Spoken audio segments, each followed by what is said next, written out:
안녕하십니까? 인생의 복잡한 문제들을 말씀으로 단칼에 해결해주는 김종근 목사의 쾌도 남마입니다.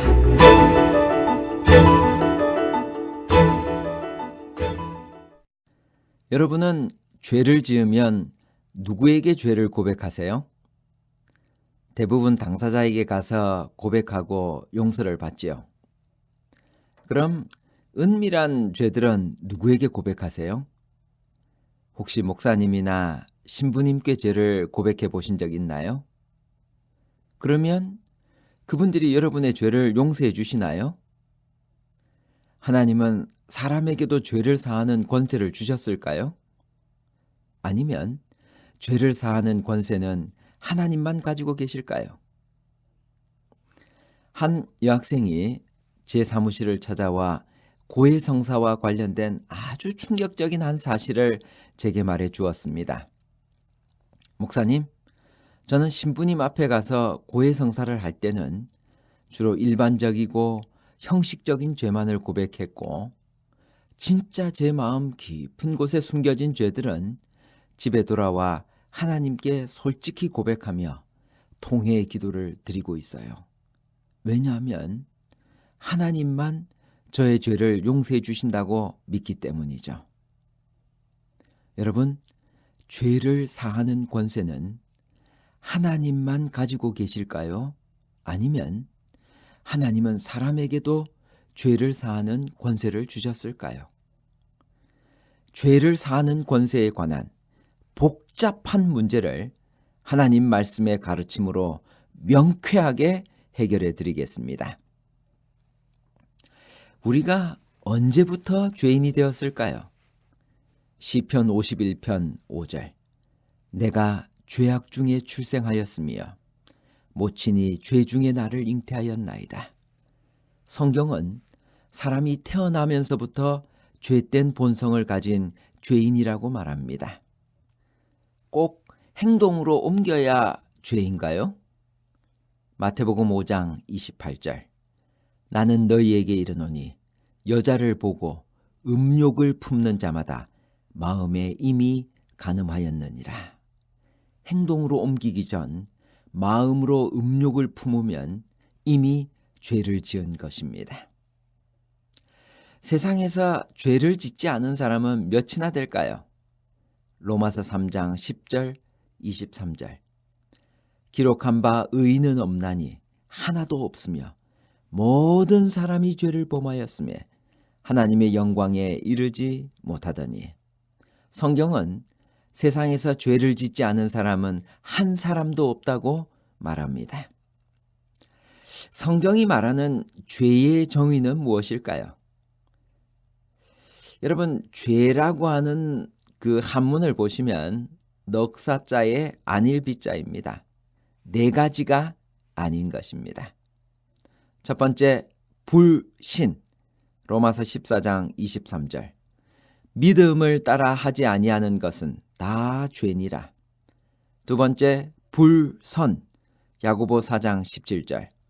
사람이 선을 행할 줄 알고도 행하지 아니하면 죄니라. 셋째, 불의. 요한일서 5장 17절. 모든 불의가 죄로되.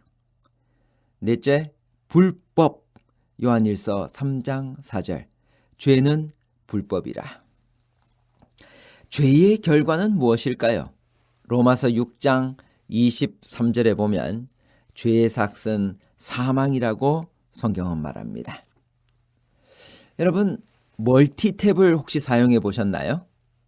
여러 전기 제품의 전원을 동시에 공급할 수 있는 멀티탭 말입니다.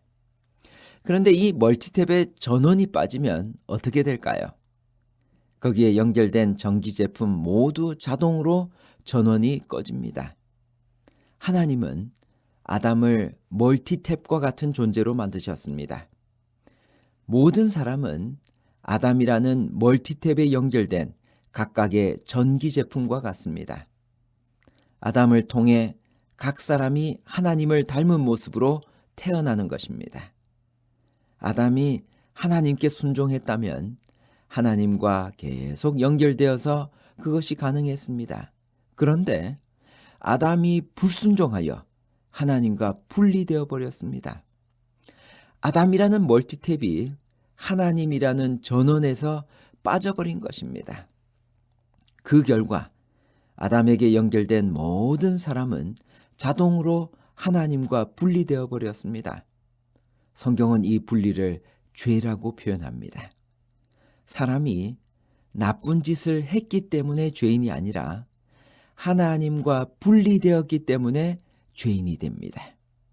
하나님과 분리되어 태어난 사람이 본성대로 살다가 영원히 사라지는 것이 사망입니다. 그러면 사람이 죄의 지배에서 스스로 벗어날 수 있을까요? 에레미야 13장 23절. 구스인이 그 피부를, 표범이 그 반점을 변할 수 있느뇨? 할 수 있을진데 악에 익숙한 너희도 선을 행할 수 있으리라. 인간 스스로 해결할 수 없는 죽음의 문제를 해결할 수 있는 분은 누구실까요? 로마서 5장 8절. 우리가 아직 죄인 되었을 때 그리스도께서 우리를 위하여 죽으심으로 하나님께서 우리에게 대한 자기의 사랑을 확증하셨느니라. 예수님을 통해 우리는 어떻게 죄에서 벗어날 수 있을까요? 요한일서 1장 9절. 만일 우리가 우리 죄를 자백하면 저는 미쁘시고 의로우사 우리 죄를 사하시며 모든 불의에서 우리를 깨끗게 하실 것이요. 여러분, 우리가 죄를 해결할 수 있는 유일한 방법은 예수님께 우리의 죄를 고백하는 것입니다. 회개의 기도를 드리면 하나님께서 우리의 죄를 용서해 주시는 것입니다. 그런데 여러분, 고해성사란 말 들어보셨죠? 이 고해성사란 무엇일까요? 조셉 히알비의 가톨릭 교리문답서에는 고해성사에 관해 다음과 같이 문답 형태로 말하고 있습니다. 문, 고해성사란 무엇인가? 답, 고해성사란 사제가 하나님을 대신하여 죄들을 사해주는 성례이다. 문, 사제는 참으로 죄들을 사하는가? 아니면 죄들이 사해졌다고 선언하는 것뿐인가? 답, 사제는 그리스도에 의하여 그에게 부여된 권세로서 죄들을 실제로 그리고 참으로 사한다. 문, 고해성사에서 누가 죄를 사하는 권세를 가졌는가? 답, 가톨릭 교회의 감독, 주교들과 사제들에게 위임되었다. 죄를 사하는 권세는 하나님만 가지고 계신가요? 아니면 하나님은 사람에게도 죄를 사하는 권세를 주셨나요? 디모데전서 2장 5절. 하나님은 한 분이시요 또 하나님과 사람 사이의 중보도 한 분이시니 곧 사람이신 그리스도 예수라. 이토록 성경에 분명하게 기록되어 있는데도 불구하고 오늘날 로마 교회 사제들이 하나님과 사람 사이의 중보자로 서 있는 것입니다. 이것은 신약 시대의 만인 사제직의 가르침에 전적으로 위배되는 것입니다.